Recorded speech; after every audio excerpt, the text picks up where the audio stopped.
Yo, you already know who it is. Brah Migos podcast back again, weekly episode with the homies. You already know who it is. It's Price, Rob, Big Visky, Brah Migos podcast. And as usual, we got to come in to you guys. We're checking in, giving our latest on what's going on in sports. We're going to play a couple games today. You know how we get down. You know we like to have fun here on our live show. We're going to play a game, Tubi or Not Tubi, a little game that we're going to explain later. We're going to give our MLB team exit interviews. We're going to talk about the NFL trade deadline, give our review on that. We're going to see who looks good mid-season right now in the NFL. And to end the show, him or them. And we're going to do what? NFL edition? NBA. No, NBA edition. NBA edition, him or them. Oh, this is definitely, it's definitely gonna be crazy for this one. So sit back, relax, remember, just come have fun, tune in. Brah Migos podcast. We about to get into it. Yeah, we are live as usual. Powered by StreamYard, as usual. You know, gotta always say that. So we had to come in. We wanted to play a game. Rob said, hey, let's play a game, bros. Let's have a little fun today on a live show. And we have a game for you guys today that we're going to play. Tubi or Not Tubi. Rob, go ahead and explain to them how the game works so they know how it works. Tubi or Not Tubi. So, we here at Brah Migos podcast. We love to basically entertain y'all. And so, we know that you guys love your entertainment as well. So, we were like, hey, let's find a game that would combine those things, because you guys like to watch movies, TV, and everything. Like, we do too. And so I was like, you know what? Let's play this game called Shakespeare Game, aka Tubi or Not Tubi. And so what's going to basically happen is these fine gentlemen are going to hear a synopsis that I'm going to read to them. And they have to basically say whether it is from Tubi, T-U-B-I, or it's not from Tubi. It's somewhere else, in the... You ready for this, Jarvis? Get ready for this. Ready. This is definitely going to be fun. That's not the music that Tubi goes to us. Yeah. All right, so first up, the synopsis goes: following her mother's death, passionate track star Latasha Harlins becomes a pillar of strength for her family and friends in South Central LA. Now, Jarvis, is that Tubi or is it not Tubi? I'm gonna go Not Tubi. Just don't sound Tubi enough. Not Tubi enough. You don't think it sounds Tubi enough? Okay, all right. Nate, Tubi or not Tubi? That kind of sounds like some Tubi shit. Okay, that kind of sounds like some Tubi type shit, bro. All right, so can I get a drum roll, please? Nate, you win the first Tubi or not Tubi. That is from Tubi. That is a movie called Latasha Harlins. Jarvis. Her goddamn name was Latasha. You know good goddamn well is not named Triple A. All right. I thought I was you know what? Sometimes, hey, these come from different places. So I think I understand what BC talk about. So, all right, Nate, you will answer this next one first. All right. After a traumatic encounter at a college party, two sisters plot revenge against a rich jock, only to find something darker is already hunting them. Tubi or not Tubi?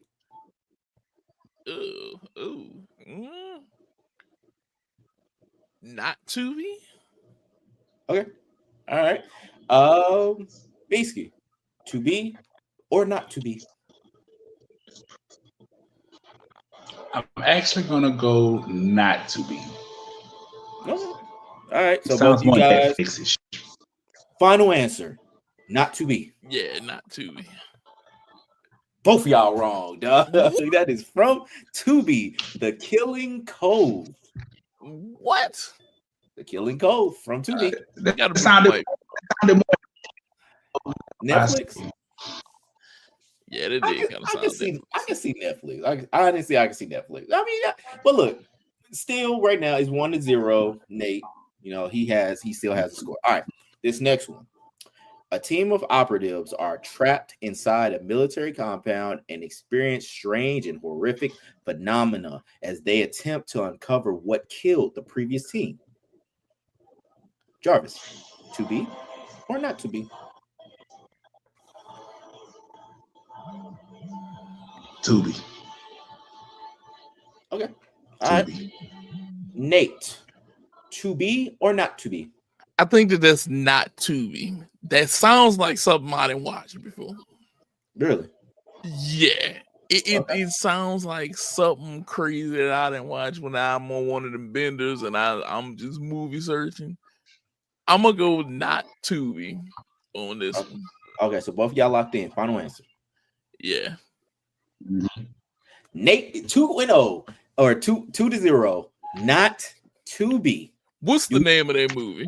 Okay, I'm about to say, did you want to guess the name of the movie? I don't think it's Ghost of Mars. It is not. It is not Ghost of Mars, but it sounds like somebody. What's the name of that movie? Armed Response. I have watched this. It has Seth Rollins in it. Okay. Yeah, I just watched it. And Wesley Snipes and shit. Yeah, it's on Prime. So if any of y'all want to watch it, it's on Prime. I told you, bro. I movie search in the middle of the night when I can't go to sleep. And we just like, hey, all from right, previews, it looked pretty good. I can't front. Like it looked pretty nice. Like I liked it. Well, I didn't watch it, but it looked pretty good. All right. So 2-0, Nate. All right, next one. A teacher exposes corruption in an Atlanta school's test scandal while falling for a man whose mother, the principal, is under investigation. Nate, to be or not to be? Tubi. Just that. Oh yeah, that's more the Tubi I'm used to. Tubi. That sounds like. So hold on. So both of you guys are saying Tubi. Like there's no kind of anything that can sway you. That's I've been used to. That's more the Tubi synopsis I'm used to. So if I just give you this answer, you guys are gonna lock in with Tubi. All right, you guys are good with Tubi. I'm going Tubi. It kind of seemed like Tubi to me. Seems budget enough. Men's intuition is right. Tubi. I told you. Sound like some Tubi type shit to me. Secrets, Scores, and Scandal on Tubi. And if you look at the cover, very Tubi cover. Look like a Zane book. I was like, damn, it looked like something, you see just like perusing, like, oh, this is what this was. All right. Finally on the board. You finally on the board. 3-1. You don't have a chance to go. You know what? I'll say it like this. This last one counts for 3. So for both of y'all, this last one, this could win you the game, Visky. This could give you a crazy ass lead, Nate. All right. So 3-1. This is it. This counts as 3. Kurt is a rideshare driver desperate for social media attention and will stop at nothing to go viral, including live streaming a deadly rampage. Visky, to be or not to be? I'm gonna go not to be. Okay. All right. Locking in with that. Not locking. Yeah, that don't seem like Tubi. That don't seem like Tubi. So Nate, to be or not to be?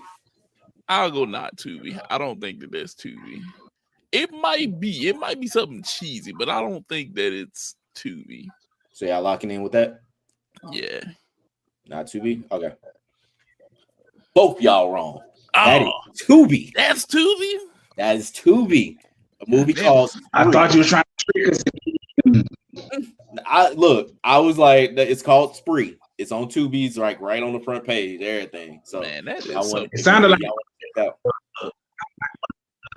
other streaming services like originals. That's why. Yeah, like a Pluto or like something like that. Yeah. Yeah, no, that's straight up Tubi. So the first game of Tubi or Not Tubi goes to Nate 3-1. Yeah. To tip my hat to Nate. Look, some of them Tubi movies, they just stick out like a sore thumb, bro. Yeah, no, that fourth one should have been the first one, to be honest with you. I was like, when I saw, I was like, yeah, let me add that.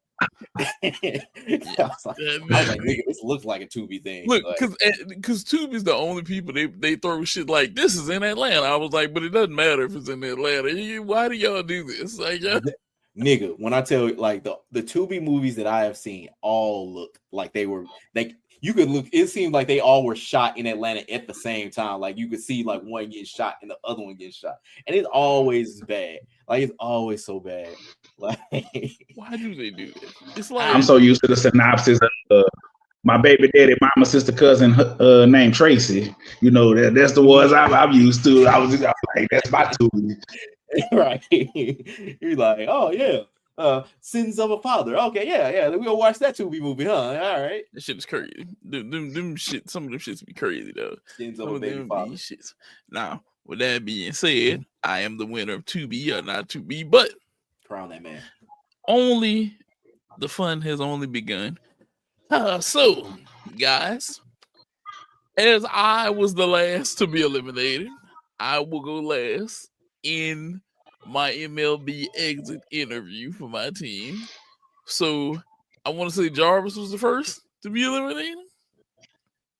Yeah, he was first to be. Yeah, by the numbers, you were the first to be eliminated. Your MLB team was first to be gone. This is your chance to go ahead and give your MLB exit interview and let your team know how they did and what you're thinking. And what's going forward for you and your team, the Atlanta Braves. Go right ahead. My Atlanta Braves, what can I say? Disappointment would be an understatement. Cheap would be an understatement. It's time we start opening the checkbooks. You don't want to pay the players. They're going to go where they're getting paid. And then you want to act surprised. If you're not paying them, can't keep them. Need new management. Need to start looking for a new manager that's gonna know when to pull players, know when they can go, know what's working and what's not working. So we need to look for a new manager. We need our owner to stop being Jerry Jones like. That's for sure. He's taking too many tips from Jerry Jones. Pay the players. We lost Max Fried. We lost Freddie Freeman. For the same doggone reason. Getting tossed that early in the season, being eliminated mathematically that early, that is highly unacceptable. Highly unacceptable. Especially after coming off a World Series a few years ago. It's like we went down ever since. We won and we just start hitting the escalator down. It's time to reverse the escalator back up. And to my players, we need to get the bats going. It seems like when our bats ain't swinging right. We need to put points on the board because our pitching ain't backing up the low-scoring games we have at times. But I do got love for my Atlanta Braves always, but that was just an unacceptable season. Being at the bottom of the barrel, come on now. We lucky the Rockies had that bad of a season, or we might have been right there at the bottom. Yeah, that's not acceptable, Atlanta. We need to do better. We need to take our season serious, and let's start getting back on the board, back to the division winner, back to the World Series. I'm looking forward to doing better. Now let's go. We need to retain our talent. Don't let the rest of the talent leave. Ozuna, Acuna, we need to retain them because if they get that offer, they on the first thing smoking too. Let's get it.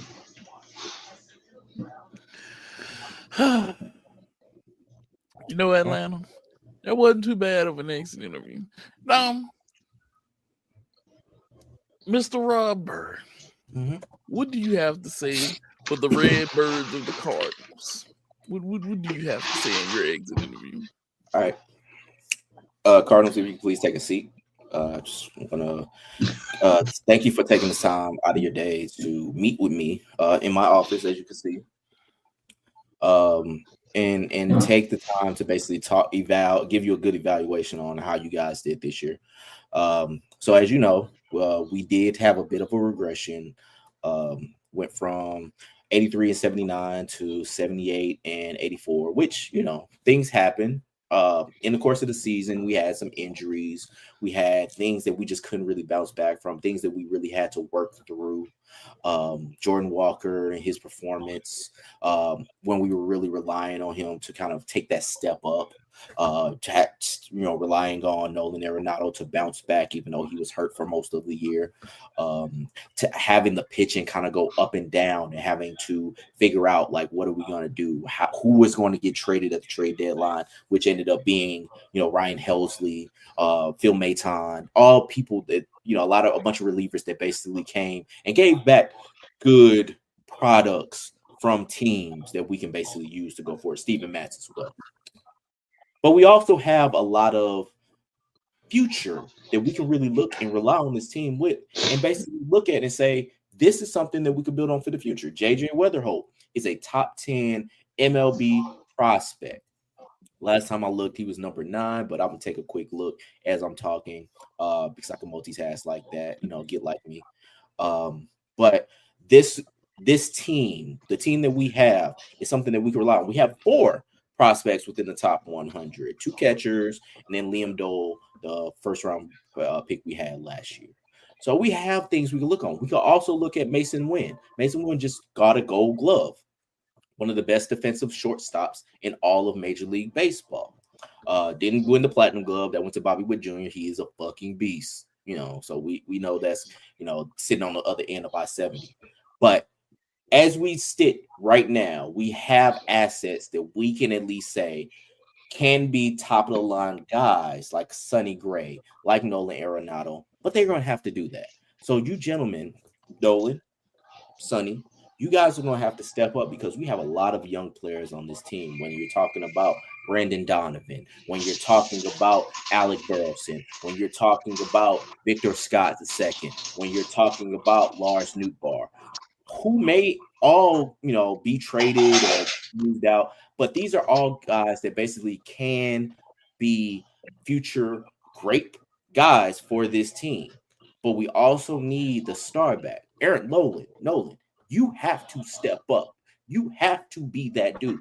Wilson Contreras was doing it, but he got hurt. He was in and out of the lineup, but he was a guy that was holding this team down as a star. Wilson, you're going to have to keep that up. But Nolan, you're going to have to back him up, just like you did when Paul was there.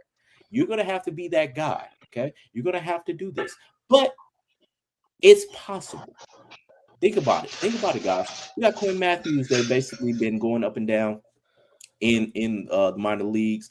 He did pretty good at AAA. He could be our basic number 2 starter. We can have some people that, we're gonna keep on trying to go with some guys that's in our bullpen and try to see what we can work out as far as a closer, but we're going to have to work together and make this work. Kane Bloom, this is his first year. No more Mo gone. Mo here. We can't go in Mo we trust no more. Mo gone. Mo is absolutely out of here. Granted, the DeWitt family's still there, so we're going to see what happens, but we're going to have to basically work out what we're going to have to work out. And it's going to have to work out. But I believe in you.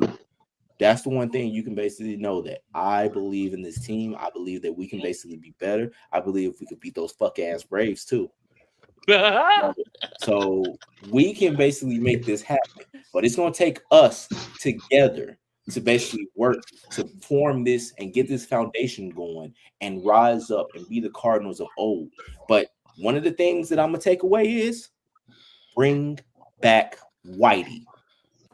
Ball. We need to basically start running again. We got Victor Scott II and we got Mason Wynn. Those motherfuckers need to be running on the base paths all the time. We were dead. We were next to dead last in home runs last year. We ain't gonna slug. We better run. Run those motherfucking bases. You saw what was happening with the Blue Jays this year. They had the slug, but they were running. They were going. They were aggressive on base paths. We need to be aggressive. on the base paths. Take no fucking mercy. Victor Scott II, keep on trying to get on by Bunting doing all the shit, but we need to be aggressive. Get back to running, especially when JJ comes up. Get back to running. So let's run this central, motherfucker. That was a good exit interview right there by the St. Louis Cardinals. Now it's time for me. My Boston Red Sox. Here we go. You know, being the team that exited last and the only team here out of our three to make the playoffs, even though we had a first round exit, you know. Curse this nigga out. I'm just saying, we need to get to the bottom of this pitching. Okay, yes, we were hurt in the bullpen, but we have to fortify our bullpen, our starting line. And may I suggest a move so bold because of a post that was seen via Twitter. We need to get rid of Nathaniel Lowe. And some people may say, why would you want to get rid of Nathaniel Lowe? I got 2 words for you. And it's Muntaki Murakami. The 25-year-old Japanese home run king, who currently has the most home runs in a single season, is 25 years old and says he wants to bring his talent stateside. And what better place than to come to Boston to take Nathaniel Lowe's position and we make a splash. 25 years old. Not to mention all of the upcoming greatness, good young greatness that we have on our team right now. We can be set for the future to make runs, baby. We got Kirsten Campbell still out there. We got Romy Gonzalez, damn it. We're making moves. And this would be an incredible splash for us right now. Splash. Just walk with me, Boston. They might have talked about the tea parties, but bringing another title over here to Beantown, you'd make Big Papi dance. You'd make Big Papi dance, and it would be immaculate. It would be something so immaculate to watch my Boston Red Sox win another title. And who better? Muntaki Murakami. Just bring him in, baby. Just bring him in. Let's make these moves, Red Sox. Let's make these moves. The other 2 teams, they didn't even think about you. They didn't even see your post. They didn't even say that there's a guy out there in Japan that could be the next major international star here in the States. I did. I was watching. I was ready. I was prepared for this interview. I'm ready for us to make moves. We need a deep playoff run. We need to be ready. Come next year, we make our run. Red Sox Nation again. And I'm kind of with him, Visky. Cardinals will probably beat your Braves right now in the state of it. Unless it's comes down to a hidden match, y'all might win. Y'all might win. But hashtag this nigga is lying, Your Honor. I was on Murakami since the World Baseball Classic when they would call that nigga the Japanese Bambino. I've been on Murakami. Granted, Cardinals, we don't need Murakami, but it would be nice, all right? Because granted, we are still trying to basically figure out like how we're gonna square everything away because we got a lot of people that can play a lot of places. But Murakami is Murakami, and I would really like Murakami. Like he seems like a really swell guy, and we do need power, and he will basically provide that. So if we can trade Nolan Arenado, it may behoove us if you aren't going to basically move Mason Wynn to third base. Maybe Murakami is the answer. Just putting it out there. I would love for it to happen. Just saying. I'm just saying. Mason Wynn need to be worried about getting off my parlay list. Well, That's what he need to be worried about. Well, why ain't you picking your Braves? You ain't got no trust in them? You ain't got no trust in your Braves? Like Drake Baldwin don't do it for you? Ozzy Albies, the 13 games he plays this season? On my ban list, though. You said what? Mason say they not on my ban list for the parlays. I mean, Mason Wynn need to get off my ban list and do something. I'm just saying, like, you just need to worry about your Braves doing something because it sounds like you ain't got no trust in them. They ain't making you no money. They ain't making you no paper.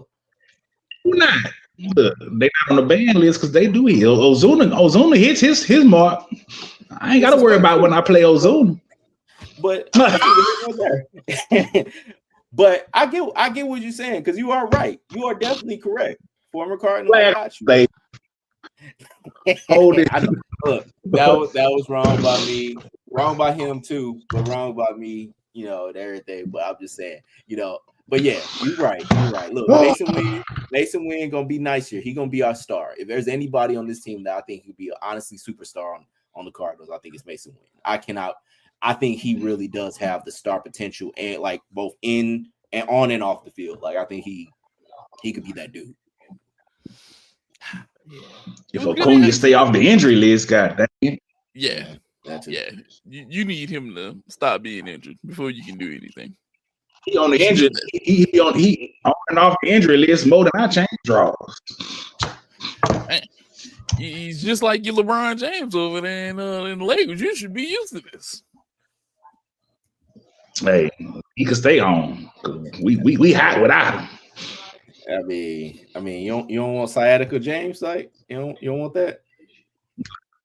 Papa James. I didn't want the first year when he was trying to come. I ain't want Papa James when he wanted to come the first time.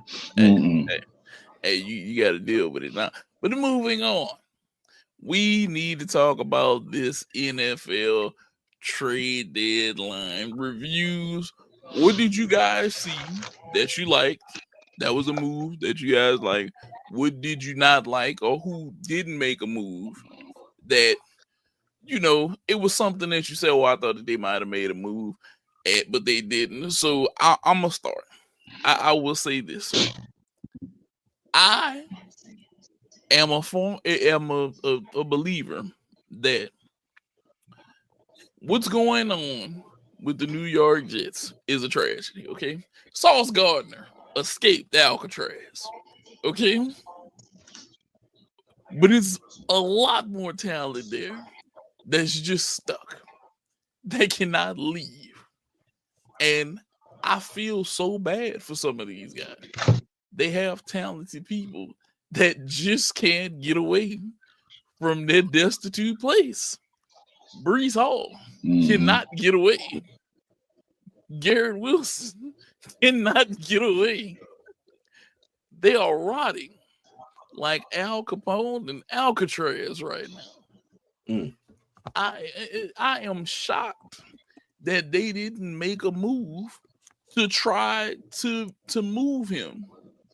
I was shocked that Breece and Garrett didn't get traded because I was like, they got to make some sort of move. They want draft picks. They want something. And the Jets were like, nope.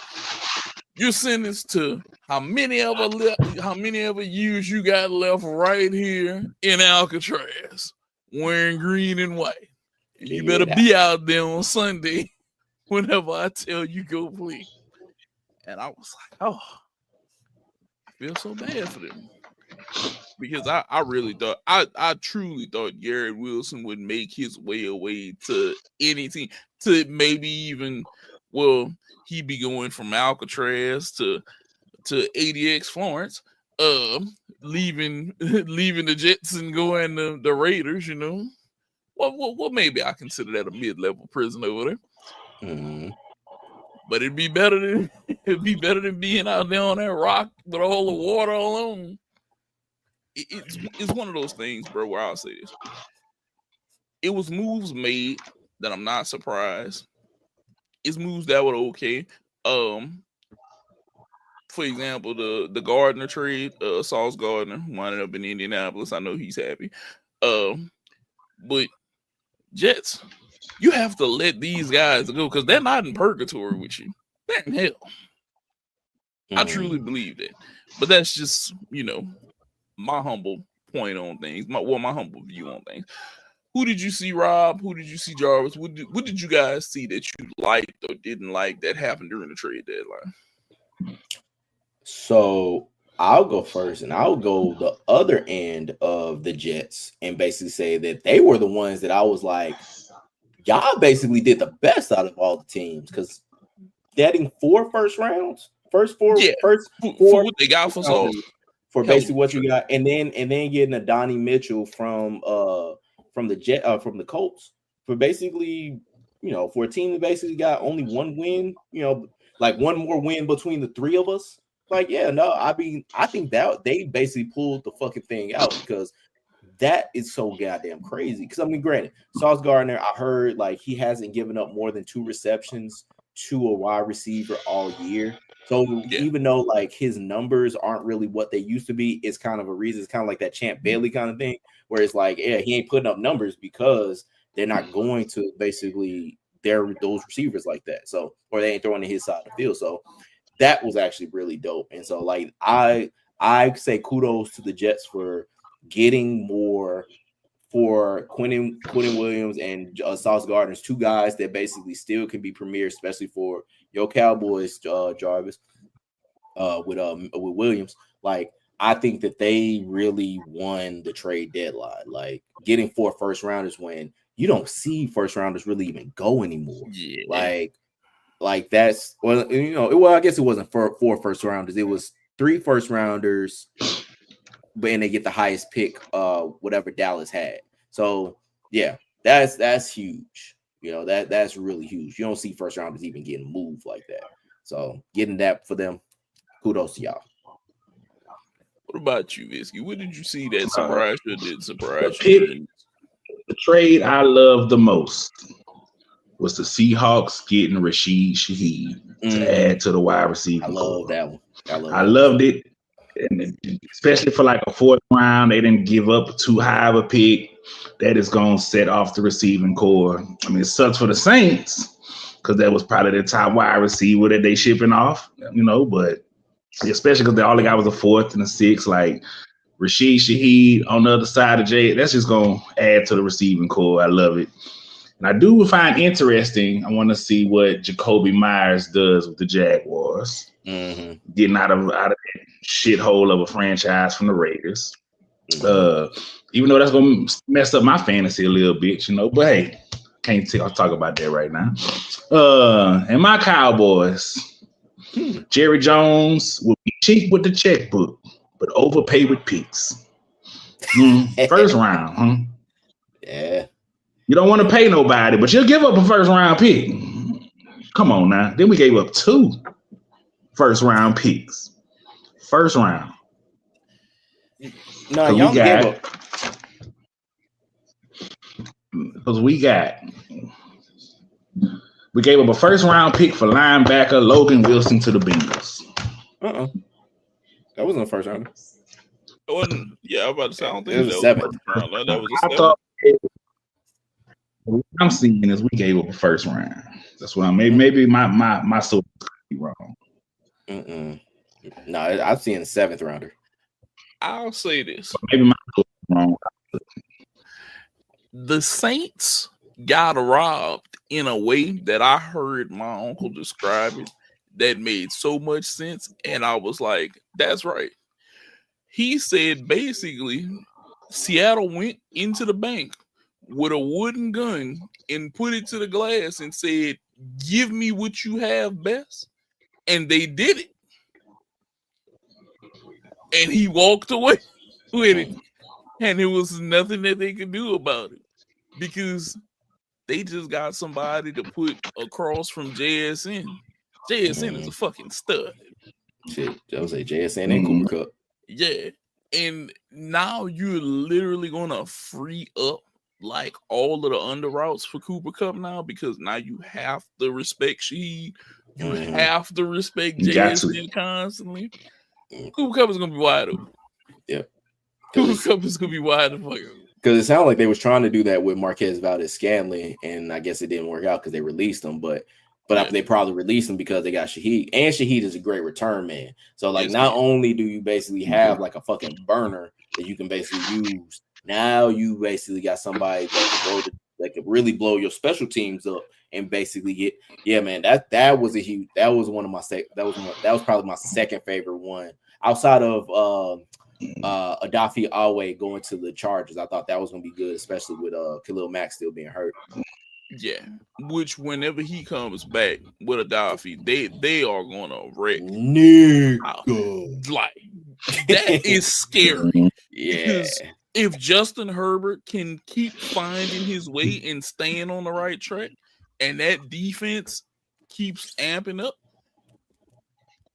nigga, now you're in serious trouble over there. Now you really got to look at the Chargers and say, "Oh shit."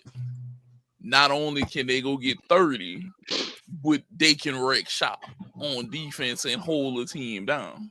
Mm-hmm. Now, I don't mean to rag on your Cowboys now, but I must say this. They figure out how to snatch defeat from the jaws of victory at all times. They don't make moves whenever they need to make moves. They pay people at all the wrong times. They're like a person in the club dancing off beat to the song all night. They have never touched the rhythm one time. They have not done what they were supposed to do on time. So we're constantly off beat. I said it to you the other night. They paid Dak at the wrong time. Whenever Dak wanted 5 years, $100 million, Jerry said, I don't want to give him that. And then he wound up paying him more. And then by the time he got to the next contract, instead of paying him right away, I don't want to pay him right now. And then you wind up paying him more. Okay? And then you make Mike a whole lot. And then you wind up paying him more. And you wind up trading him. And your defense is still shit. Well, it got even worse. You know, they saved Jerry. These two that saved you a tongue lashing to recheck my sources. They saved you. Because I was about to chew you up. I was mad for one first round, you know, so I had to recheck my sources. They saved you a tongue lashing, Jerry. I mean, it's gonna happen again. It's probably gonna sooner or later you're gonna get. But I will say, I like the fact that y'all did go get Logan Wilson because y'all been needing a fucking linebacker in the middle of that fucking front seven for the longest, nigga. But that's the thing. He's a perfect dude for that. Like, we can go out there and do better than what I'm seeing. Nigga. Running the opposite way to play. I'm like, what is they? Do they need glasses? What is going on? That's the problem, though. Look. They've needed a linebacker so long, Rob. They could have went and got somebody from the Little Giants that can play. He would have grew up by now. It seemed like ever since Van Der Esch left. Yeah. After went down. Y'all don't give a damn in Dallas. That's what I feel like. Y'all like, we need every pass rusher we can. What about the middle? Fuck that middle. Like, I don't know why y'all basically go like that, because it's just like, yeah, we just need everybody rushing the edges. What about the middle of the field? What middle of the field? Yes, you do need that. We'll be all right. We'll be all right. I'm telling you, y'all. I feel like y'all don't give a damn because y'all are content with giving up 30 points a game. That can score 30, and we might give up 30, but that's not how we're gonna win. And in all honesty, like I told you the other night, basically, I think the only way to start solving this is you're gonna have to trade that. He's not the problem, but I feel like he's gonna be one of the many steps you're going to have to take. You're gonna have to give up your franchise quarterback to start making moves to patch all of the other shit that you got wrong with this team. We're gonna have to go backwards. Like I said, give Joe Milton a shot. You might get lucky. You might strike Pater twice in a row with quarterbacks and have Joe Milton after Dak Prescott. You might. He got a strong arm. He hasn't done bad in any of his professional NFL debuts. He hasn't done bad. He has a cannon arm. He clearly knows offenses because teams are willing to stick him out there, and he's been consistently good enough. He's just never had a consistent starting job. I'd say give it a try because at this point, what else you got to lose? You're sitting at home. You ain't got no quarterback. You ain't got no fucking playoff time. Exactly. What you got to lose? Exactly. What the hell y'all got to lose? Y'all literally need Dak to score. Y'all need your offense to score 40 a game right now. For y'all to have a chance to make it, y'all need 40 a game from week 9 on through. And then y'all gotta win. Y'all have to win. So we talking what we got, another 8 weeks, bro? 8-9 weeks. We got another 8-9 weeks left, right? Yeah, about 8. So you need a combination of about 320 points over the next 8 weeks to win this, to get to the playoffs, to probably lose, but it's to get to the playoffs. That's just getting there. Everybody else is ready. Kansas City is amping up. The Chargers are amping up. The Ravens are getting back healthy to amp up. These teams are locking it. And dare I say, Indianapolis is surprisingly turned the corner from last year, and they are at the cookout right now. Indianapolis is sitting down. They learning to play spades and dominoes with everybody at the table right now, and it's looking like they might be here for a while because Daniel Jones has reawakened himself. But then anybody would be happy to reawaken himself after leaving the New York Jets. Well, the New York Giants. Well, they all the same. They both trash in New York right now. They don't trash. I mean, it's not trash. It's just Buffalo. This toilet or this urinal. Like, you ain't really got much of a difference. It's the same fucking thing. It just all depends on what you pick. Yeah, that's it. That's literally all you gotta do. Take your pick, though. And let's be real, Vegas, y'all not going nowhere. You're not going nowhere. Tell yourself all you want that you're going somewhere. You're not going nowhere. Tom Vegas. Brady got on that team, and basically that shit went to shit so goddamn fast. Yes. That shit went out the window, though. They can say what they want, but I know 2 things. I know whenever I saw that, I was like, yeah, they ain't winning. They not winning. You can cancel it. Well, no, it's like I did. Like, I was one of those teams. Like, you got Brock Bowers, you got Ashley Genty. Geno was looking good. He's now reunited with Pete Carroll. I thought this was going to be Max Crosby was going to basically anchor that pass rush. I'm like, they got enough to at least compete. They just look poop, just so goddamn poopy. Like, they just oof. And fucking last Thursday, fucking that game, Geno felt like he wanted to fight every nigga that was wearing silver and black on that sideline. That nigga was so goddamn mad and so goddamn hurt. Like, I'm like, dog. That team. Let me tell you something.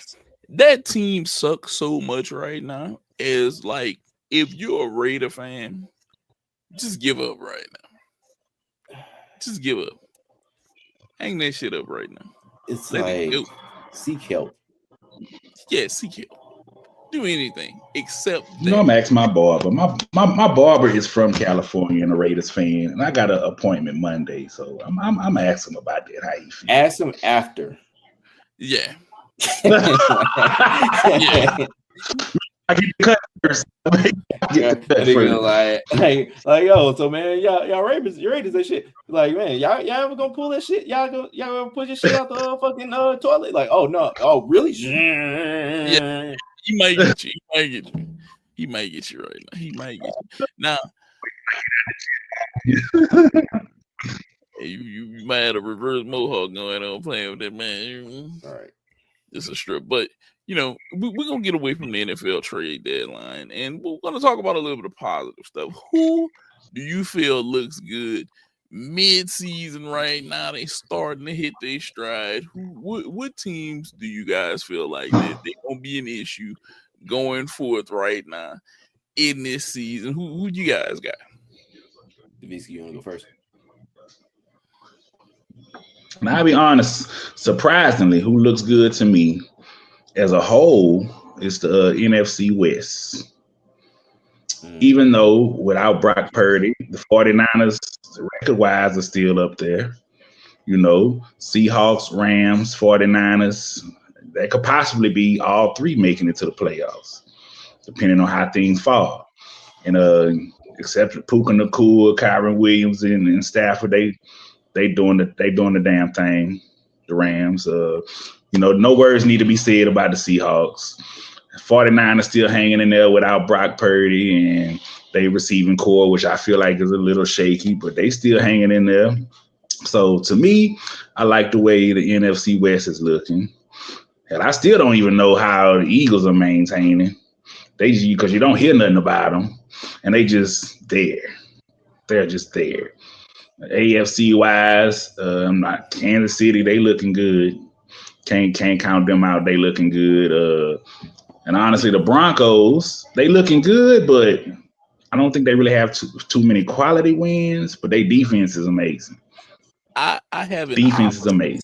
Take of that. Rob, who do you like? Who do you like? So amongst the three of us, did either one of y'all want to believe in the Panthers? They are 5-4. They are, I want to say what, 5-4 right now.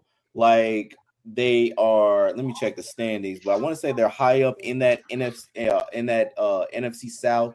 Like they are a team that may not be going away, and I don't really know what to really say about them. Like they are intriguing to me because. Yeah, they're 5-4 right now. They got a negative 35-point differential, but they are a team that basically have been rattling off wins. They just rattled off a win against the Packers last week. Right. Like they are making things happen with a quarterback that not one of us believes in because it goes back and forth. As soon as we want to be like, you know what, Bryce Young is actually doing pretty well. What can we really say about it? Then it goes to like, oh yeah, Bryce Young goes, 6 for 21 for 13 yards and 3 interceptions. And it's just like, what the fuck just happened, kid? And so like, I want to believe in this team because I think of them as like the movie Major League. Like y'all remember movie Major League with Wild Thing and Rock and Dorn and all them motherfuckers. Like it's the team that basically has shitty ownership that has to overcome all that shit to basically make a way for themselves. So like right now, let me see where they are in the wild card. Like right now, if the playoffs started today, they would be on the outside looking in. So 1, 2, 3, 4, 5, 6, 7. They will be right there as far as like a possible into the playoffs. Like they're like a gnat's ass from the playoffs. So, I mean, like, but this is a team that we thought basically was going to possibly get the number 1 pick next year. So, like, this team, like, I want to believe in you, Carolina Panthers, but also don't because it's like I don't want to use my belief as currency, or if I want to use my belief as currency, I don't want to spend it on you. But I do want you to overcome the shortcomings of Teppa and all that basically that you have to overcome. So that's what I look at as far as them. But no, Seahawks also, Sam Darnold doing the damn thing with the Seahawks and JSN basically being possibly the number 1 receiver in the league right now. Michael Parsons still, earmuffs Jarvis. Michael Parsons is still doing the goddamn thing as one of the best pass rushers in all league, playing like a goddamn demon with that Packers defense. But yeah, like those are the things that I would say intriguing me. Of course, my Vikings, I love them. You guys are doing good. I went fucking ballistic when we beat the fucking Lions, dog, because I did not think we was gonna win that game at all. JJ, I didn't know what to think of that. It's all you can think of is like, hey, they won that game because I don't know what the fuck the Lefties gonna do. They might powerbomb us the next game, but at least we got one. I think they're gonna be looking. At least we split the series this year, at the very least, nigga. But yeah, that's to add on to what Rob said about the Panthers. Just to add on, I will say I didn't think nobody was gonna be worth talking about but the Buccaneers in that division, but amazingly. Rico Dowdle is having a hell of a year run game wise. Rico Dowdle is putting on the yard. Former Cowboy. So that's one thing I've noticed. Former Cowboy. He ran all over us that game. The cussing I did in here, let me tell you. Yeah, Rico Dowdle. he been showing out run wise. He don't have a lot of touchdowns, but yardage wise, he been showing out. He chews up yards. I will say this. Carolina is surprising me, but I'm going to mention one that nobody mentioned. Did we think that the Patriots would be 4-0 on the road, winning with a record of 7-2, 3-2 at home, and them, the Bucks, who are 4-0, who are 4-1 on the road, and Seattle being 4-0 also on the road, these guys are getting it done away from the house. They're getting wins away from their home turf. And New England being 7-2.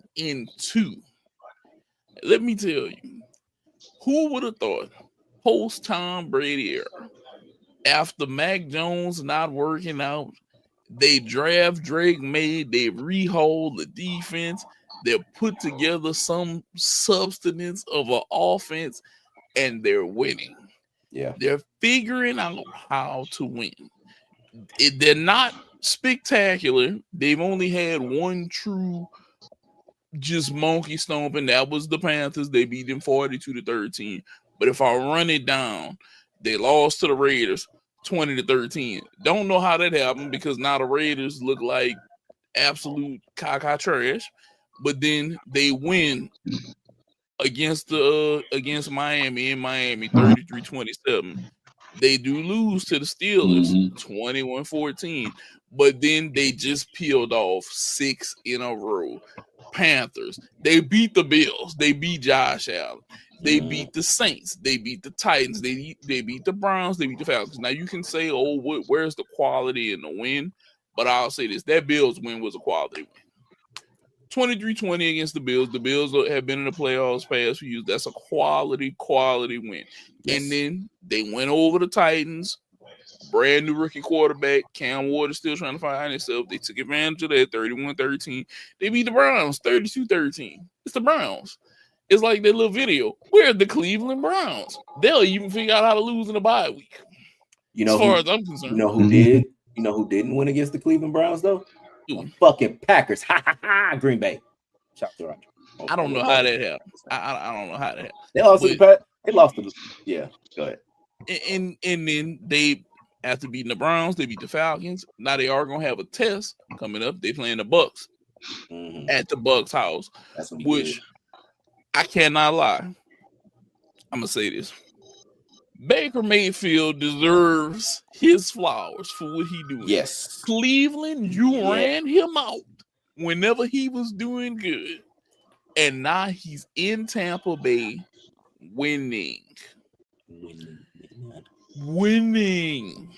Y'all threw him out behind Deshaun Watson. And what did you pick up? 5 years of guaranteed money and hardly any play at all. Tore his Achilles and all the karma in the world. And right now, he's just collecting money on y'all. He's collecting guaranteed money, Rob. He don't even know what a football feel like no more. He don't even know what a football feel like no more. But I bet you he can tell you what $100 bill feel like blindfolded. That's 8,000 right there. That's 8,000. I guarantee this. Hey, run that back. Yeah. He can tell you what that money feel like blindfolded right now because he ain't got to do nothing for it. It's just there. This has been the biggest heist without holding a gun to somebody in NFL history, and we watched. You talk about a fucking ski mask. Him and Anthony Rendon. Biggest ski mask agents in professional sports history. And for the people who don't know about Anthony Rendon figured out how to play little to no games and get paid. That man has played, I want to say he's played like 200 games in the last 5 years. the MLB season, the MLB season is 162 games. He's averaged like 40 a year for like the last 5 years. It's some shit like that. He does not, and he was out this year because he got hurt like early on. And making money, baby. I gotta look that up now. Anthony Rendon. He is making money. I'm telling you, him and Deshaun Watson need to teach a class on how to get in and get your money and never play again. Get you a motherfucker that's desperate. Because if I was Deshaun Watson, I retire once my contract. I ain't got no CTE. I ain't got nothing else wrong with me. Nigga, all you got is 130 million. No contract after this. He better. Bomb retired. Yeah, Anthony Rendon has played 257 games in the last 5 years for the Angels. That's it. 257 games. 5 years since 2020. Bro, I'm telling you, damn near 6. Thief in the night. He don't even know what the clubhouse look like, Jarvis. He don't even know what the clubhouse look like. He ain't been there. He been at the crib most of the time. That deposit hit right on time. Oh, that's funny. He don't even know what a bat feel like. That's how come when you go up there and you're only playing 40 games, because eventually he'd be like, my back. Yeah. So let me rattle off. Since he's basically joined the Angels, 52 games, 58 games, 47 games, 43 games, 57 games. And then out all last year. Took a whole year. Between them two and Ben Simmons, they the triple threat of the sports world. We could go like how many niggas can we basically talk about? Paul George. No, Paul George ain't as bad as this. Like this, like when Paul George played half the season every time he started getting the contract. He beat out right before the new contract, before his expired contract, and as soon as he get the new one, he back out. Yeah, that's true. See, Paul George. Let me look at Paul George. This year he hasn't played yet. But he played 41 last year, 74 the year before. But that was the contract year. The contract year. And then before that, 56, 31, 54, 48. There you go. And then 77, which was what? The contract year. But he did play 79, 75, 81 before that. Or no, yeah, like it is kind of wild. Whenever that contract coming up, he making 75 games. I got that wolf in me. I got the dog, that wolf in me. And then as soon as he get, I'm hurt. Come get me. Protect your investment. He used all your words against you whenever he get hurt. You know I can't play if I'm not healthy. Mm-hmm. You be like, well, I don't want him to hurt himself more. And that's how you get you right there. Gotcha, bitch. Half the games. I see y'all half the season. Another season, I mean. And where he be on the So based on them stats, he ain't gonna play 70 games until the 2027 season. If he can make it, buddy. If he can make it, buddy, he gonna be like 37. He gonna be like 37. Man, I can retire. Because that's what he gonna say. I can retire.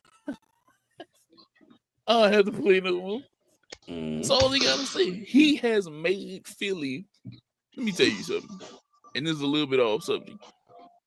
Philly can trade him and Embiid ass right now. As far as I'm concerned, they can package them two and see what they can get. They can package them two and see what they can get. Because they have two premier guards. Yeah. Well, 4 actually. Kane, Grimes, Maxey, Edgecombe. You got 4 guards. You got 4 premier guards. Trade Embiid, big broke ass, and move on right now. Yep. Just get rid of him. If somebody want him, take him. Let me see what you're gonna give me for him. Because trust me, they should have sent the Warriors probably ain't got the money. I'm about to say they could have tried to take Kuminga, because I feel like the Warriors don't want Kuminga. They don't. Honestly, the thing with Kuminga, they just neither side have basically found their exit route. Neither one of us we want to be the first to say goodbye. Neither one of them niggas know how the fuck to say goodbye. But Kuminga really wants to basically. Kuminga's like, hey, I want my goddamn money. The Warriors like, yeah, we want to give you money. Mm-hmm. We're paying Jimmy. Yeah, of course. We're paying Draymond. We're paying Steph. But we want to give you money. Yeah. No, the fuck you don't. They wish that they could have got a chance to hold on to KD. They really do. I hate to say it, but that big tall motherfucker is efficient, okay? He is. Yeah. I mean, I can see that. I can definitely see that. But I think that the thing with Kuminga, and I've been saying it for the jump, they don't know what the fuck to do with Kuminga, and they don't know how they want to basically get rid of him. I don't know why they haven't traded him. I don't know why they haven't basically figured out how to move him. I really don't. Because I don't think that they can figure out what they're going to get to move him. Right. They don't know. They don't have here's what we would take. Like, basically, like if they were bartering, like if you basically trying to negotiate, you have a number that basically you're going to be your non-negotiable number. Like, we ain't going past this. They don't have that. They've never set that in place. 2 nights ago, whenever he had like 20, he was looking like this dude has star potential. And then last night, whenever he had 9 and he struggled all of that shit, you're looking at him like, I can give you a 2nd round pick maybe, and you'll be able to give me him. And I think the Warriors are hoping that at some point this season, he's going to be so consistent that he's going to that you can get a 1st round pick for him. The problem is, whose 1st round pick are you going to get? That's true. Because you want a 1st round, but you want somebody who suck ass. You want that closer to the top 1st round like pick. Kings. Yeah. And I'll be real with you. You want a King suck ass team. You want a Charlotte suck ass team. You want a team that's not gonna be there to say, I'll give you my 1st round and you take him. But it's that making off like a thief in the night type shit with it, because you gotta hope that they fall for the old okie doke. Yeah. That's literally what it is. You need them to fall for the okie doke so you can get this 1st round pick. And I don't think nobody's gonna give them a 1st round pick for Kuminga right now. They're like, maybe, possibly. And then like last night, 9 points, no Steph, none of the big. Well, Draymond and Jimmy led the team in points last night, which is crazy. Whenever I say Draymond Green and points led the team in the same sentence, it's wild. So, alternate universe of we. That's what I don't even know. Whenever I looked up and saw Draymond had 18, I said, man, he did flashback to whenever he was at Michigan just now. I said, he's hooping like he's back in college. Right. But it was what it was the other night. Now, guys, we always like to get into shit, and we always have our opinion. So today, before we get up off of here, we have to go ahead and play him or nil. And it's gonna be NBA edition, and I'll call them out. We'll start on the East Coast because the sun rises in the East, but it sets in the West. I'll start in the Eastern Conference. Tell me what you guys think. And I'll start right now, even though it's super early in the season. Detroit Pistons, 7-2 to start right now. Him or Nim? Pistons. I was basically saying I'm going with him. I think that what they got with Durant and Cade Cunningham and Asir Thompson, like I think this is a team that basically can really contend with the East, especially with the East being somewhat down, with Pacers being down, with essentially the Celtics being down, the Bucks kind of being down. Like I think that they have their number 1 seed in the East. I give them as him. What you think, Visky? Him or them for the Detroit Pistons? I'm gonna go mid him because I feel like the only reason they're going to kind of be successful is because of the lack of the star power in the East with the injuries. with the Pacers being down, Boston not being in full strength. I still don't have them getting past, like, say, the Knicks or maybe even the Cavs and stuff like that. But even though Boston is down a man, they still performing. So, and also, like, even the Sixers, like, I don't know if they can get past the Sixers, So I got mid him right now. I think they do have a ceiling, so I don't have them making it too far. But I do like what I'm seeing. Cade Cunningham is one of those guys. I do, but I still think they got room to grow. Him. Detroit is him. Their playoff team is that simple to me. I think that they're going to be him. I think that they're going to be just fine. Cade Cunningham might be in the run, possibly, maybe for MVP. He's not going to make it. He might be top 6, 7, possibly. But I think that they're him. Now, the next one I'll go to is the Chicago Bulls. Now, I will say this. I'm going to give them, even though they're 6-2, I'm going to give them a NIM. And I'm going to tell you why. I don't know how much longer this can last, and I don't know how much Josh Giddey and the rest of them boys can put up, and if they can make it through the whole season. I'm just so skeptical right now about if Chicago can make it the whole season doing what they've been doing. Yes, they're 6-2. Yes, they're undefeated at home right now. But can they keep it up? What do you guys think? I got them as him right now. But no, you're absolutely right. This is a team that's basically playing above their standards. Now I've heard that Montes Bucelis, like, people talked about him as possibly being a next superstar kind of dude. But it ain't there yet. So, like, I'll basically say that they are him at the moment, but I think when it all shakes out, they're gonna be them overall. Like, they might make the playoffs, but they ain't gonna basically be the 2 seed like they are right now. All right, Jarvis, him and them for the Bulls. I definitely got them because it's early in the season. There's a lot of teams with 2 or 3 losses. And once you start crossing paths with these other teams, I feel like it's definitely going to show why they're them, So when they start crossing paths with these other 2-loss teams, and they slowly going to be 6-3, 6-4, it's going to even out before we know it. I feel like they're going to be at 500. Okay. Now, I'm going to pull these next two at a time so we can kind of move through them a little bit quicker. Cleveland and Milwaukee. I will say this. Cleveland was in the playoffs last year. Cleveland looked like a very good team. Cleveland is doing technically right now what I expected Cleveland to do. They were going to beat some people. They were maybe going to lose to some people. Yes, Cleveland is 6-3, but I don't know if I can believe them after what happened last year during the playoffs. And with that being said, Milwaukee. You have the Greek Freak. I'm going to list you as him, but I will say this. They need to figure it out on the outside rotation of guards. Who's going to play what, why certain people are down. Who's going to be the person getting the shots next to Giannis? That's what I feel like they need to work on. It's that simple for me. What about you, Rob? Him and them for those two? So I would say Cleveland is a him, Milwaukee is a them. I'll say Cleveland because they have been essentially playing well without a bunch of their guys still playing. DeAndre Hunter is going to be back sooner or later.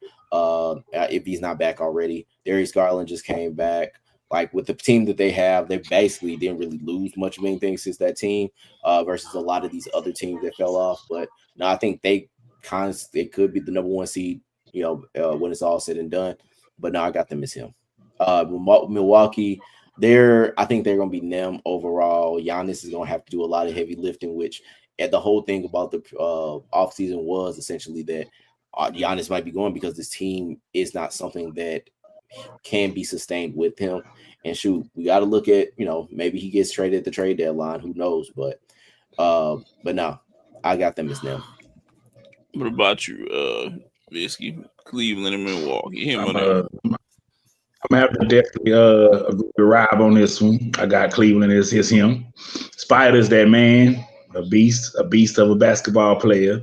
So, they did kind of flop in the playoffs last year, but I think they can work that out. And when everybody get back strong, healthy, I think they're gonna push forward and be more than him. Because with Spider leading the charge and all that, they're gonna work it out. And with Milwaukee, let's face it, Giannis is the him within the nim. He is him, but as a whole, he is not all of it. As a whole, they are nim because outside of him, there's nothing. Nope. I don't see nothing I like outside of him. And not even like you say, Giannis ain't happy about being. They need guard play. I mean, Kevin Porter. Let's be real. Miles Turner ain't that guy. I mean, he's a nice player now, but come on now. He ain't gonna be what Giannis need, to make a successful team, and that's part of like Rob say, like, so it's especially one of his complaints, like, is they gonna bring somebody, to actually make a team, and they just not trying to do it. Right. So yeah, they gonna definitely be near. Okay, so New York Knicks, Philadelphia 76ers, him or them? I got the Knicks. I got both of these teams as him. Like, I think both of these teams are still real good. Sixers are going to be might be the cream of the crop, especially if they trade Embiid and Paul George. But depending on how that does work out, they could be them. But I think they're going to be him overall. Both teams are. What about you, Visky? Oh, definitely. I got both him. Knicks they're gonna be something fantastic to watch again. I think they could probably, actually I don't want to go out on a limb, but they might be my favorite to make the ship this year with all the injuries.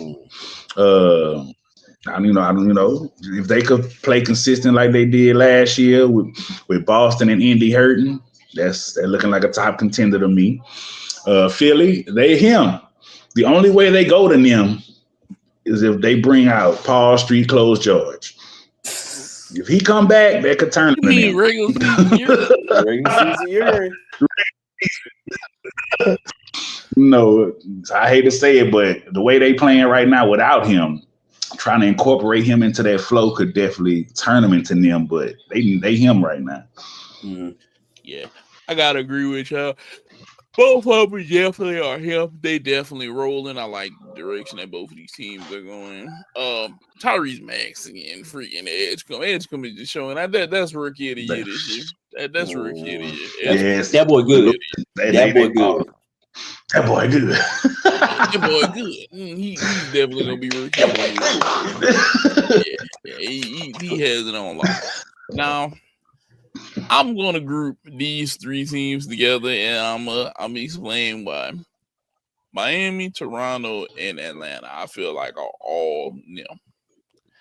I feel like my hopes for Atlanta were high, but injuries are doubting it. Now it is early. Trey could return. They could take off. Toronto is Toronto. Toronto ain't been the same since Kawhi and them left there after that championship. They have not been the same, and Miami is just Miami. Miami is such it's like John Salas. It's such a pretty place to be and play. But right now, being a pretty place to be and play is not helping the players. And they don't have any solid guard play. It's a lot of things missing from that Miami team. It's not that they're not well coached. It's that I think that they just don't have enough talent. It's not enough talent. Bam is another player, Alcatraz. But his Alcatraz is pretty good. They got women and they clubs and all kind of other shit in his Alcatraz. It could be a worse Alcatraz. Yeah. It's a mental Alcatraz. Physically, it's South Beach. But mentally, it's Alcatraz. That's what I have about them. What do you guys think of those three? So I would not necessarily agree that Miami is them. They're as of right now the 5th ranked scoring offense in all the NBA. So I mean, like they are making things work. They're just not really making things work in the standings, but we'll see how that shakes out. Atlanta, I think they're gonna turn around sooner or later. Like they do have that talent, with Jalen Johnson coming back, like, and then still having Dyson Daniels and Trey. It's like I feel like it's gonna work out. They're gonna get whatever they can get out Porzingis, whatever they need, but it's just like it ain't work out yet. I think they will be him when it's all said and done. Toronto, I can see them being them. I just do. I think it's like they gonna drop off sooner or later. It's just a matter of when. So, but yeah, I'll say Miami, Atlanta. I will put as him, then Toronto and them. Yeah, what about you, Bisky? I'm giving all three a NIM. Ooh. And I just want to say y'all had faith in Atlanta. I didn't, never did. Trae Young is a talented individual. That's y'all. I'm gonna let y'all have that one. But me over here, NIM. Like Trae Young is a talented individual. His surroundings to me are just that bad that it overshadows. His surrounding supporting cast is that bad. Toronto and Miami do not have a plus superstar. They don't have a 1A, 1B, 2-punch combo. That's just a bunch of, to me, Miami and Toronto are just a bunch of role players that just happen to be on the same team. They might be scoring stat-wise and everything, but when it comes to them standings, them teams with them superstars, when it come all said and done after the 82-game season, them teams with them heavy-hitting superstars going to be at the top and go advance at the playoffs. That's fair. And that's why they all got to be them. And especially because, we still got Orlando and Paolo and all them still, that's can make a rise. Yeah. Okay. Now, I'm going to separate. I'm going to group this into, and I'm going to put all of the very trash teams together. But I'll say this about Orlando. Orlando is a team that has a lot of potential. I will say that they are him and that they will be in the playoffs this year. They're putting it together. Desmond Bane is a new piece. He's figuring his way out. Anthony Black is doing his thing. Paolo is doing him. Franz is doing him. I like that team a lot. I will rate them a him right now. Okay. Now, I'm going to group the last few teams together, and there's a reason. Boston, injury prone. Just they're depleted. No superstar. Jaylen Brown is showing you that he has flashes against bad teams where he looks like he's worth $330 million, and then he has nights against some teams where he shows you he should only got $120 million instead of $330 million, which is crazy because of how much money they gave him. You would think that he would be on point for this. Charlotte, you got good players, but not good enough to compete. Okay. Indiana hurt, no Tyrese Halliburton, no Miles Turner, no replacement for him. That team just went to shit. To say that they were that far over there last year in the NBA Finals, and right now they 1-7. They are 1-7.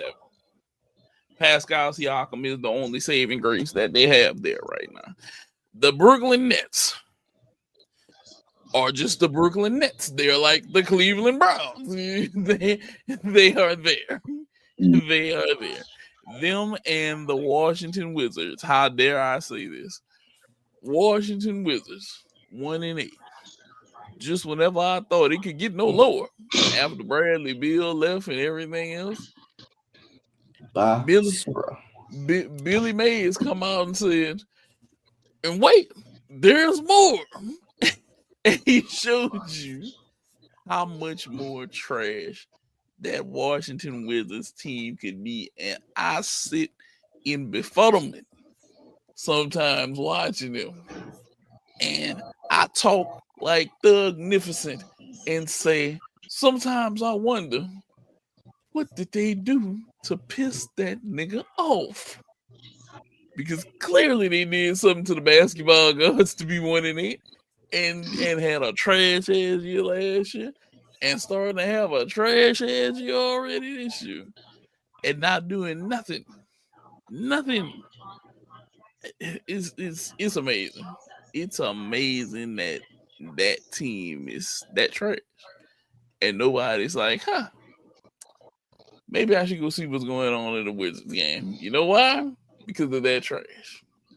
You're not even curious to see what's going on in the Wizards game. That's how trash they are. Now, what do you guys think about the lower half starting from Orlando and on down? I got no disagreement. I got something to say. Putting them at NIM would be an insult to the title NIM. Yes. That is how bad they are doing. It almost is an insult to it. It's no way. Look, my homeboy Che is a Wizards fan. That's his local team, you know. And I ask him sometimes, I'm like, how do you go? Just how do you go there? Like it's amazing. Like you can support them. Like they have figured out, with the exception of Orlando, of course, you know, because was him. Yeah, because the Celtics were right there. Charlotte is going to be Charlotte. I don't know. Charlotte is like, yeah, that's it. That's basically it. That's the best way to put it, honestly. It's like sometimes I see y'all do some fire shit and I'll be like, there's potential right there. And then I see y'all do some fuck shit and I'll be like, that's why you are who you are, right? That's why it's it.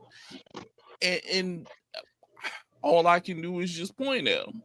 Indiana is injury ridden, but they didn't try to do anything. Like I said, it's just look. And I don't really think it's that too much their fault because they got Pascal, you know. But I think the injury situation, they just bad because of that, not because they just bad like the Wizards. But you lost. I still think Boston is decent.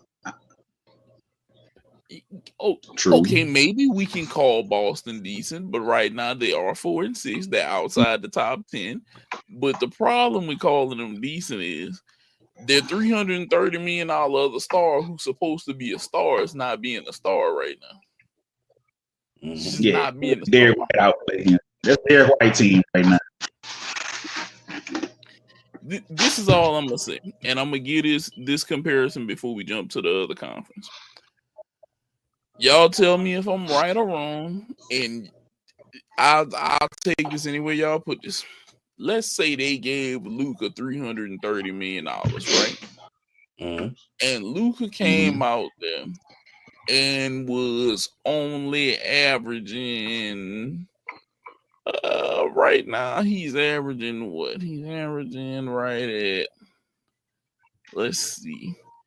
He had 32 the other night, 35, 36. He had a 12, he had 32. Okay, so he's averaging about 28 points a game right now, right? But in them 10 games, it's only translated to 4 wins, okay? Now, in those 4 wins, I'm going to read you guys the teams, and you can tell me which teams you think he may or may not should have lost him. He lost to Orlando. He beat Washington. He lost to Utah. He lost to Houston. He beat Philly. He beat Cleveland. He beat the Pelicans. But he lost to Detroit, New York, and he lost to Philly opening night. Okay. Now, while not the worst losses, they were all competitive. But you only bushwhacked New Orleans, her team getting together. Cleveland, of course, they got too much shit over them. Philly, I think I remember this one. They beat them 109 to 108. That shit is hit or miss because of Tyrese Maxey and is rolling. Good luck on catching up. With the loss to Houston, I could see the loss to Utah though. Utah, It's Utah, though. It's Utah. The lost Orlando, I can kind of see. I'm just saying it's kind of basically using that. I'm basically losing everybody that matters. Yeah, I say basically they losing everybody that matters. Yeah, but 330 million ain't putting in. Well, I guess 30 a game is enough right now. You know, I guess he doing enough because Derek White getting something ridiculous too. I think he getting like freaking getting 28 million. So right, 30 a game, okay. But if the game is on the line, is he producing at that clutch moment? Yeah, right. See, that is the question. That's the problem. Now I'll start in the West. The West should be a lot clearer because I just know it's a lot of him over here. It's a lot of him. The West got a lot of men over there. It's a lot of real motherfuckers over there. Oklahoma City, him. Defending champions. They coming out there. Shea Gilgeous just getting like 30 a night. Yeah. It's nothing. We all agree that that's him, right? Yeah, he can't even say nothing about it. Now, in second place, I can't lie to you. Your Lakers right now, second place. Right now, y'all are him. And I'll say this. Trade LeBron James. Please, LA, please. Don't even let him come back in the Laker uniform. Thank him for his Mickey Mouse ring. Give him a hug. And give him Brody. Be like, we packed this up for you. So you can take it with you. To remember us by, you know. Because Luka and Austin Reeves showing them boys. Boys playing. Even when Luka went out, Austin Reeves say, I got you. I'm gonna put up 51 for you. I got it. Don't worry. And White Wall hit. DeAndre Ayton has started to revitalize his career as a lob threat and a rebounder. I'm sorry. I'm sorry. I'm sorry, Lakers. Just go ahead and trade LeBron and all this sciatica right now. Just trade him right now. Just be like, hey. But you think you agree, Rob, what they doing this year? Yeah, no, I think they're definitely him. Like they got enough talent. You know, it's really, I would say LeBron ain't even the bother to me. Like as far as like you got to trade and not trade. DeAndre Ayton, step the fuck up. Like you gotta basically play like the motherfucker number one. Like, god damn, bro. Like you have to basically. Because it's either me or LeBron gonna fucking say it. He might just point blank say it in the fucking, hey DeAndre, get in the fucking gear. Like, don't be just. He has been playing though. He's had 20 something the past couple nights. He's been hooping.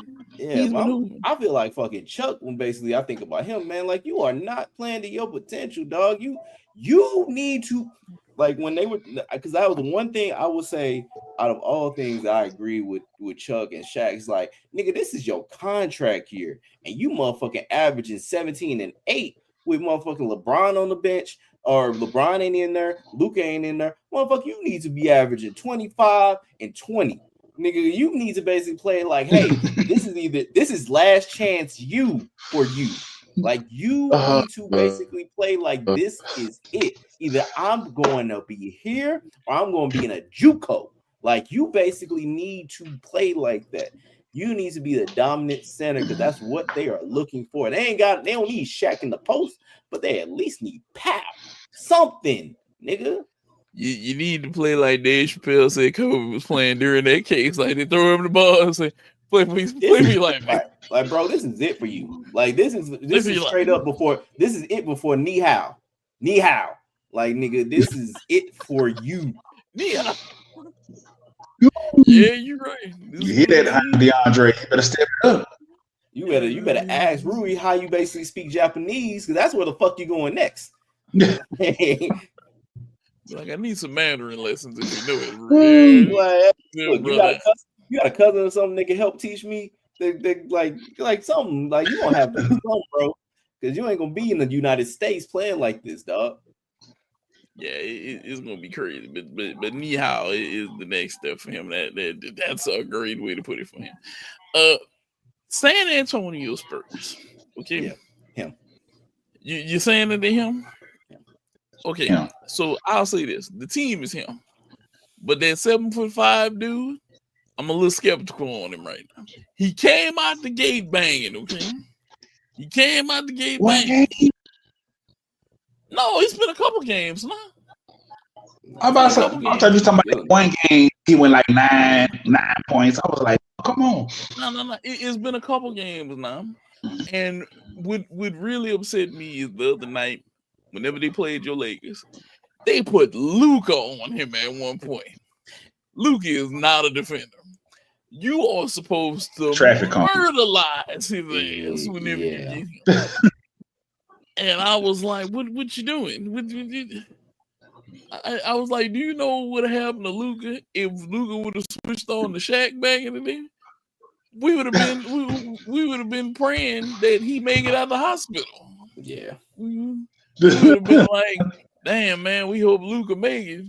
Shaq dunked on him and kicked him 6 rows up into the Staples Center, you know? Yeah. It's a pretty hard kick. That's where he makes me skeptical about him at times, because at the beginning of the season, I thought he had it figured out. I really did. I said, oh shit, this motherfucker done figured it out. He's going for MVP this year and Defensive Player of the Year. Past few games, I'm like, he don't even know what the hell he want to do. He didn't forgot it. They didn't figure him out. It's a travesty for him right now, which is crazy how much of a north-south switch that happened. But that San Antonio team got a lot of good pieces. And then they just got back De'Aaron Fox. They just got back De'Aaron Fox, which is crazy for them. So we're all in agreement of a him for them. The Denver Nuggets. Mega him. Let me tell you something. Yeah.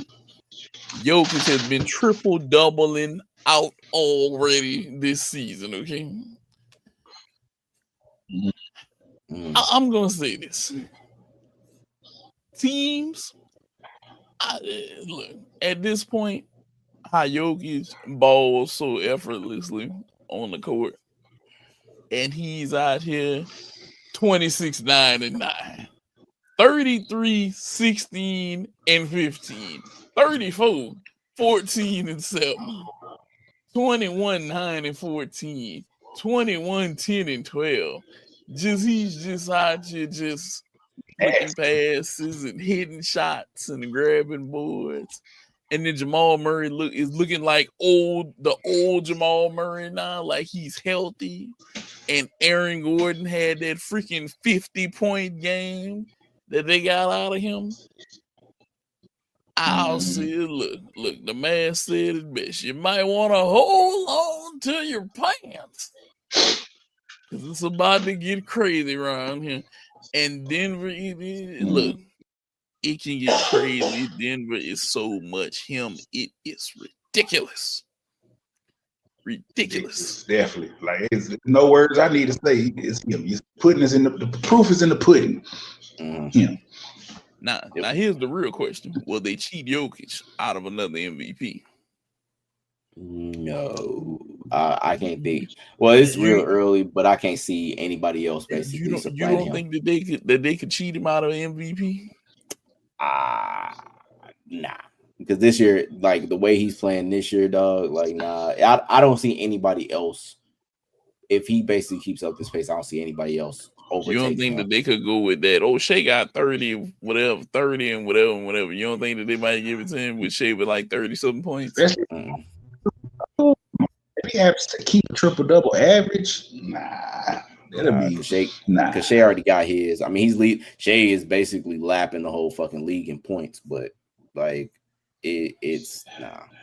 I think with what Jokic is putting up this year, I think it's him the bust. Yeah, it's crazy to say this dude is out there triple double and running up and down the court like it ain't shit right now. It really is. Portland Trailblazers, him or them? Pre-nim. Pre-nim? Pre-nim. I think that they basically I think that they're seventh in the league in offense, but I think that they are a lot of players that are very young, and I think that when you got Tiago Splitter, who basically had to take up the fucking mantle because his head coach fucking camp like cheating in fucking mafia card games and shit, and like I think they just pre-nim. I don't think they're gonna be able to hold this down for the entire season. Okay. I agree because the West too stacked, and when it's all said and done, they can't compete with everybody else. And I would kind of give them the top of the NIM, because of that. Because when it's not gonna really be their fault. It's just that they just not gonna be able to keep up. Yeah. They look. Portland got like a lot of pieces that can work. They just don't have enough to glue the team together. Now, this next team, I want you guys to really think about what could happen with them. Houston Rockets. So far, they're 5-3. I'm going to give them a him. And the reason I'm going to give them a him is this. Whenever they have been clicking and they have been on it with their lineup experimentation and whatnot, that Houston Rockets team looks good as fuck. Okay? Extremely good. And of course, you got the Durantula, who can, whenever he's on point, he come out there, shoot 50%, go get 20, 25, 30 for you, and he can shut down the game. But they can play defense. Sengun, them, Tar East, and that team is really, really good. Steven Adams. That team is really Reed Shepard is coming off as the other guard, the top to bottom. That team is really good. What do y'all think of Houston? A contingent him.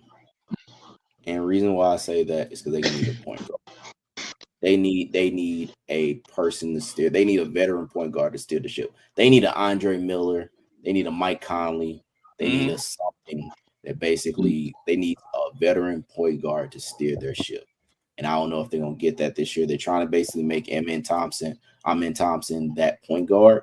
And I don't know if that's going to work. I think they need a vet that's going to basically be like, all right, because they was going to have Fred VanVleet do that. They're going to need somebody to kind of like a Rondo type that's going to basically set things in motion. Say, hey, because even though they got KD, they got a lot of youngins there.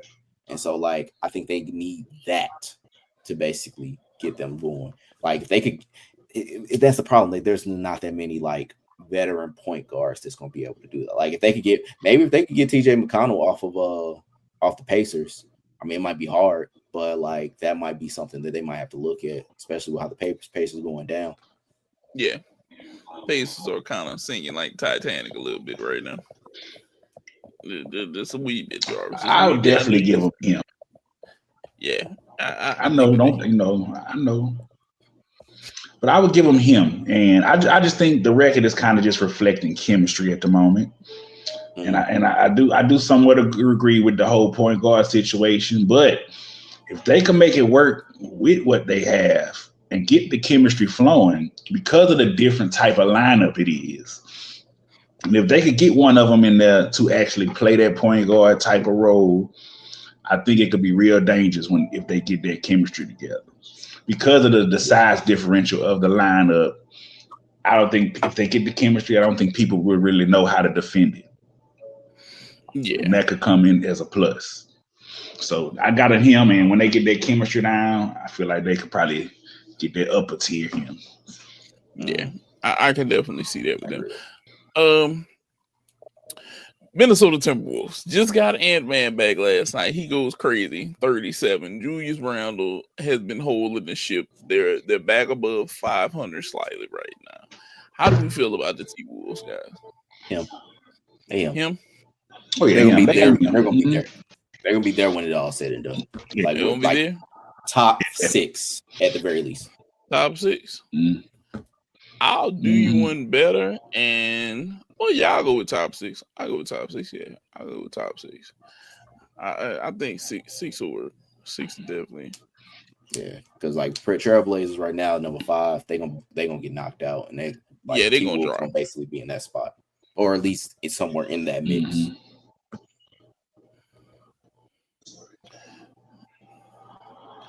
Yeah, they definitely could be in the mix. Okay, now Rob, your team, Golden State, right now they're number 8, 5-5. Where do you have your team at, Rob? Where do you have your team at? Like they are like right there. Like if they sneeze, they could be them. Because you basically relying on an aging Steph, who is playing absolutely still great. Jimmy Butler, who's playing good. Draymond Green, who's playing good.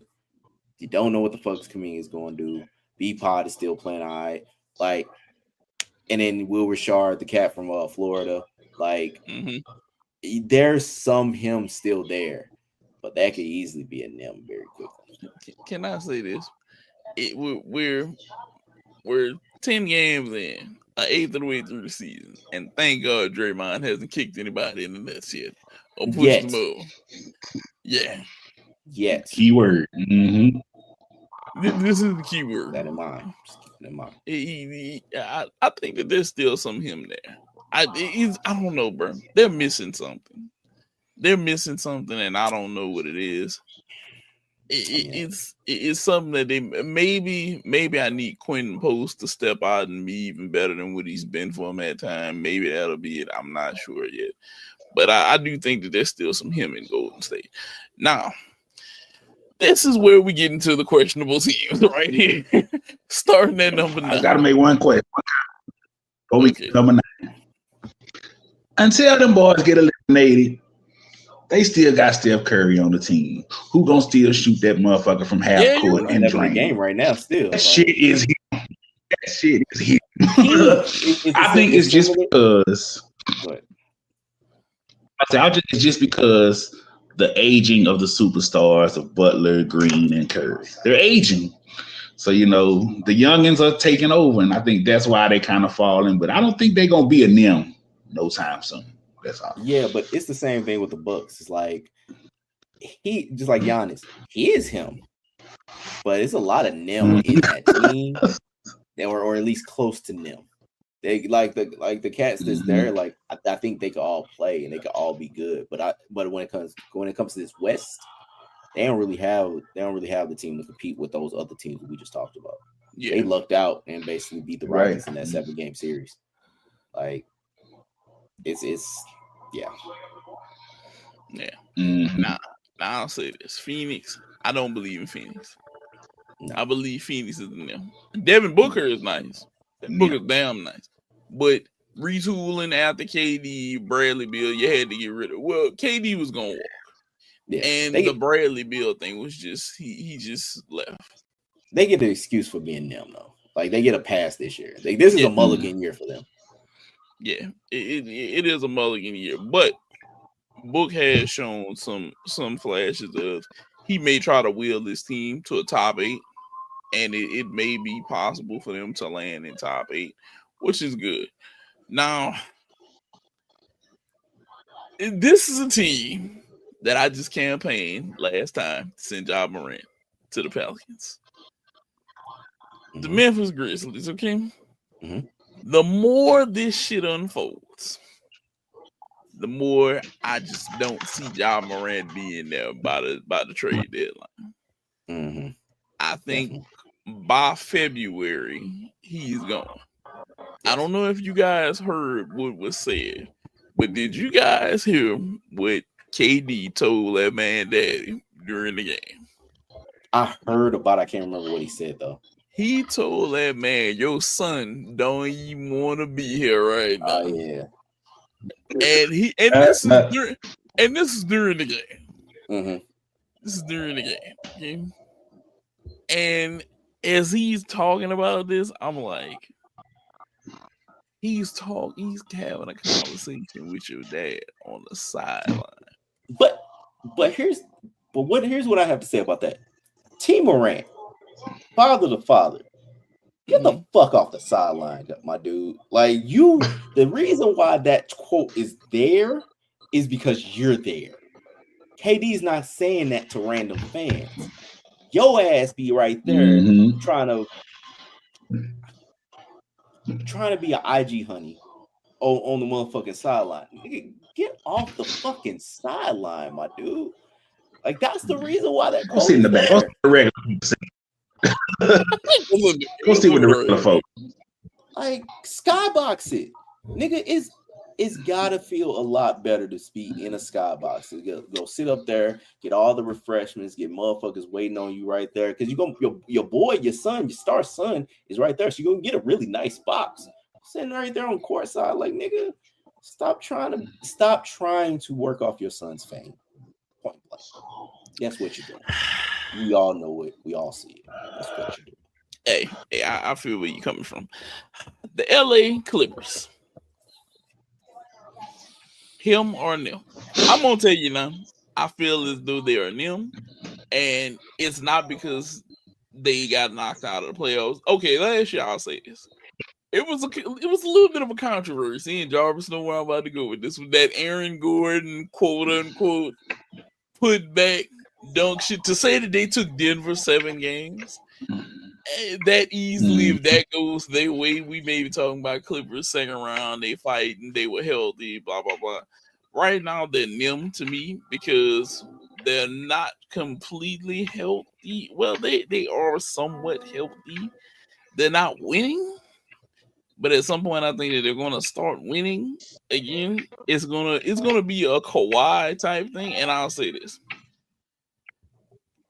Letting Norman Powell go to Miami has showed that Bradley Beal is a waste. Bradley Beal is a waste. Do y'all know the other night, and I'm going to just throw this out there, that Bradley Beal, same guy, got paid all that money in Washington, got paid in Phoenix, that is now in LA. How many points do y'all think Bradley Beal had the other night? No James Harden, no Kawhi Leonard out there. How many points do you think Bradley Beal scored the other night? As a resident San Louis, he should have had 40. I refuse to answer the question. Are you refusing because he's from the Lou? 314. Fifth. So our brother Migo Rob is pleading fifth because Bradley Beal is from the Lou. Jarvis, you said you felt like that man should have 40 with no James Harden, no Kawhi Leonard out there. He should have been primary scorer, right? Exactly. He should have been got half the points. You feel like half the points should have been Bradley Beal's total, right? All right. The other night against the Phoenix Suns, Bradley Beal scored a whopping 5. Get the fuck out of here. In one quarter or the whole game? The whole game. Oh, 5 points. He has actually scored 5 points twice this season. Twice this season. He scored 5 points, along with 12 points, 9 points, and 6 points. Yeah. Bradley. 1, 2, 3, 4, 5th. Damn. So my prediction of Bradley Beal is going to get comeback player of the year or most improved player down of the the year. drain. Just down the drain. Unless he just having to ramp it up at some point. Just take okay. He is looking down the drain. That man is averaging 7 points a game. Yes. Averaging, that's it. I didn't want to say. He is a career 21 a game guy. 21 a game. He's averaging 7. Ooh, baby. 7. The best thing for the Clippers, they are them. Yeah. Honestly, I think what it weighs on, I'm about to say, even Kawhi, he's on the backside. I'm looking at their roster. They old as hell. Mm-hmm. Yes, they are.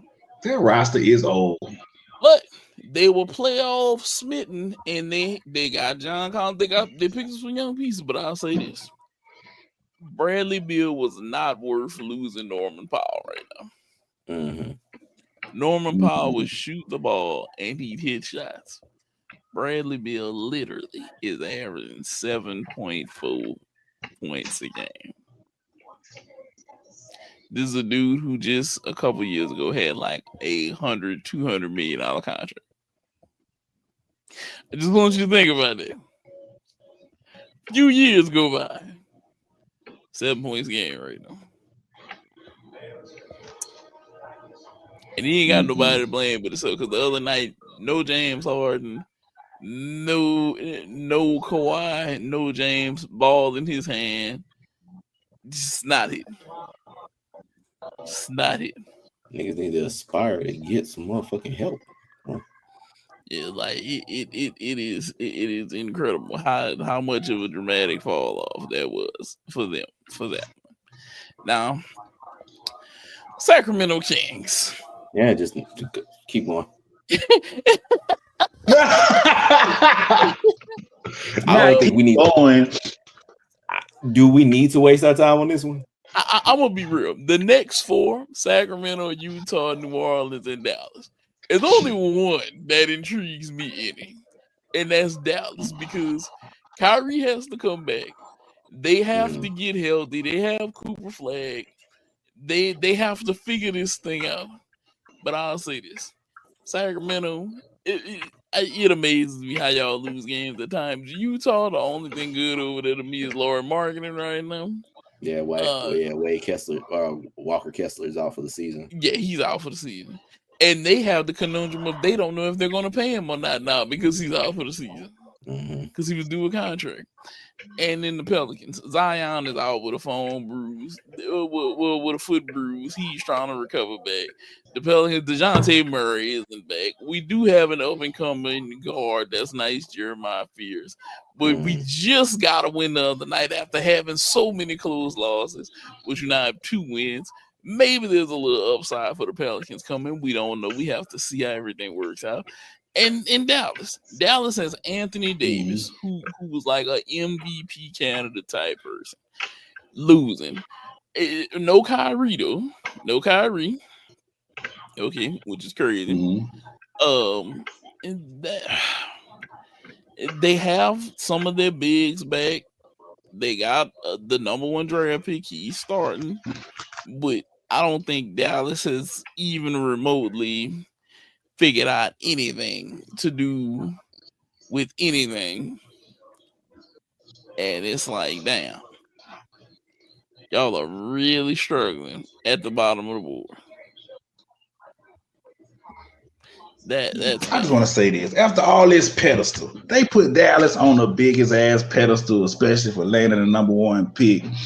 And when I tell you, when Victor went out there and made them look like a high school team that first game, Derek Lively, Anthony Davis, they looked like they forgot how to play basketball when they were playing the Spurs their first game.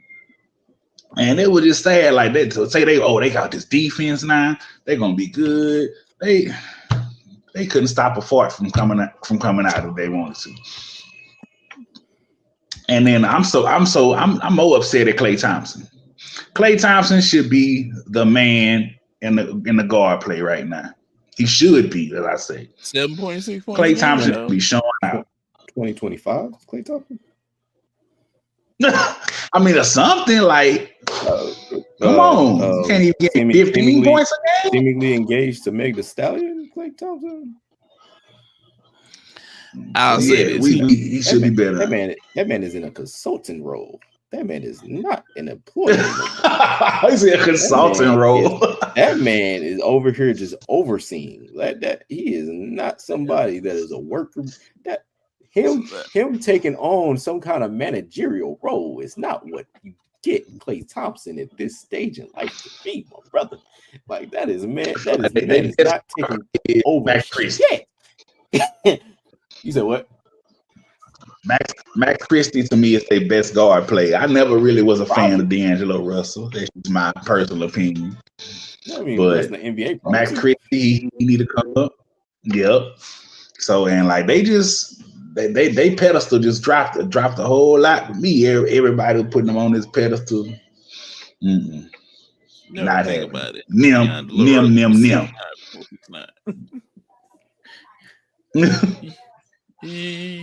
He was 6'9" before 6'9", bro. You telling them the truth. He sure told old Nick the egg. You see that? Yeah. But I can't look. This is what I'll say about Dallas. Clay probably expends most of his energy with Meg Stallion. Okay? As would I. So I don't know if I can blame him for only averaging 7 points a game. Now, if I was a coach, I'd be mad with him and tell him, be like, nigga, you lucky I'm here. Yeah, that's put in the mother 15. You better be glad I'm not in the I better be glad I'm on this court, not in the fucking IG video. God damn it. Look, if I was in my hotel coach, I average 20 a game and coach gonna say no 7. Look, I put up the other 13 at home. But I got you, I got 7 left for y'all. Okay? Like, I would like you see the full court press I'm running here. Like I no. Tired everything. Wow. That's the life he living right now. That's why I said, because I don't think I'm gonna be honest with you. Whenever I see him out in public and cry, I'll be like, Clay don't even give a fuck about basketball no more. He got a few rings. I'd be like, nigga, as soon as we basically got together, I would have quit. I'd be like, no, what the fuck I'm gonna do here? Yeah, like fuck this. I'm out, man. This is just something I do. I'm gonna check to my retirement day. You feel me? Like I look. This is what I just clock into. That's it. This so I'm in 20. So I'm in 20 IG videos instead of 25. Yeah, that's it. That nigga living his life right now. That nigga say, "Look, bro, this is what I do right now. Right here. I live this." Oof, we got 3, 2. All right.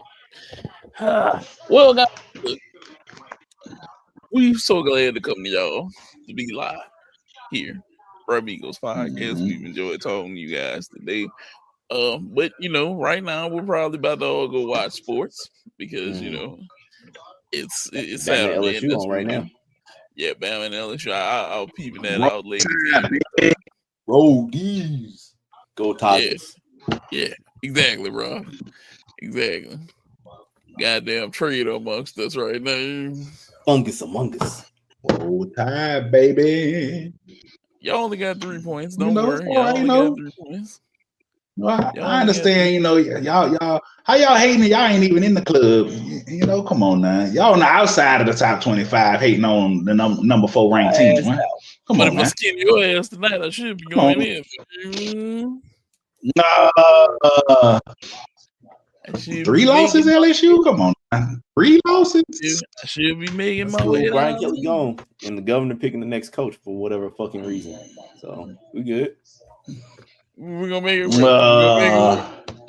We're gonna make it work, Rob. It's gonna happen. But remember, guys, we do this every weekend. We come to you guys live, talk sports, chill, kick it, hang out. Remember, like, subscribe, tell your people about us. Anything you boys want to say before we get about it? Good night, Canada. Good night, Taylor Swift. Go ahead, right? Football. Have fun. Anything you want to say, Bisky? I just wanted to say I do want to send a heartfelt message to my fellow Dallas Cowboy, Marshawn Kneeland. That had a tragedy. Yeah. From me and the Cowboys family, it was sad to see somebody go like that. Best wishes to him and his family. We need that's what the Cowboy. We need to win for him for the rest of the season, baby. We need to do it for him. I do hope do send my deepest condolences to the family and stuff like that. But it was tragic. But let's do it for him for the rest of the season, baby. Yeah. Don't do that. I'm doing everything holding here, brother. Besides these two cowboy haters here on the other side. I'm just saying. You have that motherfucker turn in his grave like a fucking rotisserie chicken. Like, nigga, well, don't do that shit to him. He's going through enough.